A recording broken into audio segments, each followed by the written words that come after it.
अध्यक्ष महोदय, आता त्याची सगळे जे भेटलेत ना, जे भेटले त्याची HIV टेस्ट पण करून घ्यावी लागेल आपल्याला. ते पण सांगतो ना, जेवढे भेटलेत ना त्या बंधू बाबाला सगळ्याची HIV टेस्ट गव्हर्नमेंटनीच करून घेतली पाहिजे, नाही तर संसर्गजन्य रोग होईल, सगळेच मरतील. त्यामुळे थांबा जरा.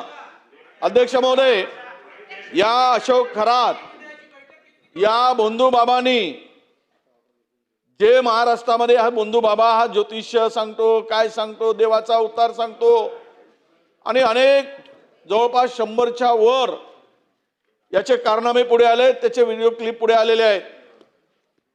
देवाच्या धर्माच्या नावाने फसवणारे जे काही बंधू तयार होत आहेत, महाराष्ट्रामध्ये प्रगत महाराष्ट्र म्हणतो आम्ही, पुरोगामी महाराष्ट्र, सगळ्या दृष्टीने पुढे जाणारा महाराष्ट्र, आणि यामध्ये असे जे काही अडकले जात आहेत. अध्यक्ष महोदय, यामध्ये राजकीय क्षेत्रातील लोक, काही IAS अधिकारी आहेत, IPS अधिकारी आहेत, आणि त्याच्याबरोबरच या सगळ्यामध्ये काही महसूल विभागाचे अधिकारी आहेत.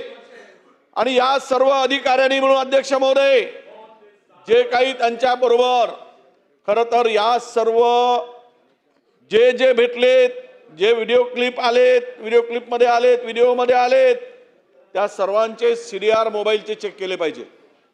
या सर्वांना जे घाणेरडं कृत्य, अशोभनीय, म्हणजे हा अशोक नावाचा जल तयार करायचा, अशोक, आणि काही लोक तर ते अशोक जल घ्यायसाठीच जायचे, आणि हा अशोक जल त्याच्यामध्ये तो वियाग्रा टाकायचा.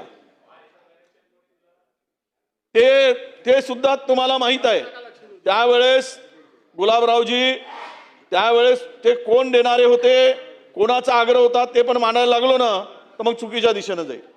ते देण्यासाठी कोणी आग्रह केला त्याचं नाव मी घेणार नाही, कारण मी नोटीस दिली नाही म्हणून. पण आता तुम्ही मला त्यावर भाग पाडू नका. माझी तुम्हाला विनंती, 35ची नोटीस दिली आहे. अध्यक्ष महोदय, ह्या बंधुगिरीमुळे पूर्ण महाराष्ट्राची बदनामी झाली आहे, संपूर्ण देशामध्ये. आणि ह्यामधून महाराष्ट्राच्या बदनामी बरोबरच ज्या दिवशी हे सगळं प्रकरण पुढे आलं, एका हॉटेलमध्ये 3 IAS अधिकारी त्यांच्यावर कारवाई होऊ नये म्हणून मदत करत होते, हॉटेलमध्ये बसले होते. IPS अधिकारी, त्यांनी त्यांचा सुद्धा यामध्ये सहभाग आहे. त्या आरोपीला वाचवण्याचा प्रयत्न झाला. आज संपूर्ण महाराष्ट्रातील जनतेची मान शर्मेने खाली गेली, अशा प्रकारचं एक मोठं लाजवणारं आणि शर्मेनं मान खाली घालणारी ही घटना. अध्यक्ष महोदय,